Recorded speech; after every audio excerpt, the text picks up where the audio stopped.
మిత్రమా, జీవితంలో ఆనందాన్ని అందించేటటువంటి ఓ తలుపు మూసుకుంటే మరో తలుపు తెరుచుకుంటుంది.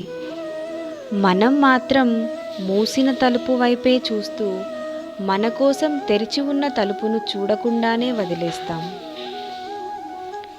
ఇక ఈ రోజు నుంచి 20 సంవత్సరాల తరువాత నువ్వు చేసిన పనుల గురించి కాకుండా చేయలేని పనుల గురించి ఆలోచించి బాధపడతారు.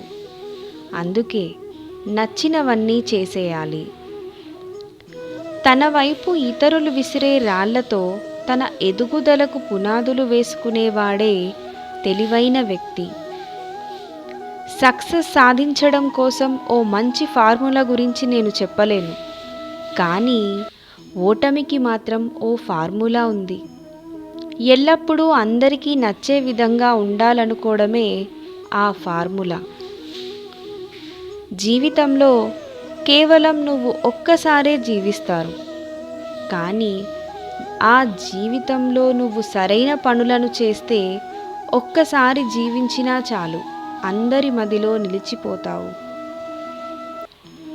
తనతో తాను ప్రతిరోజు ప్రేమలో పడే వ్యక్తికి శత్రువులే ఉండరు.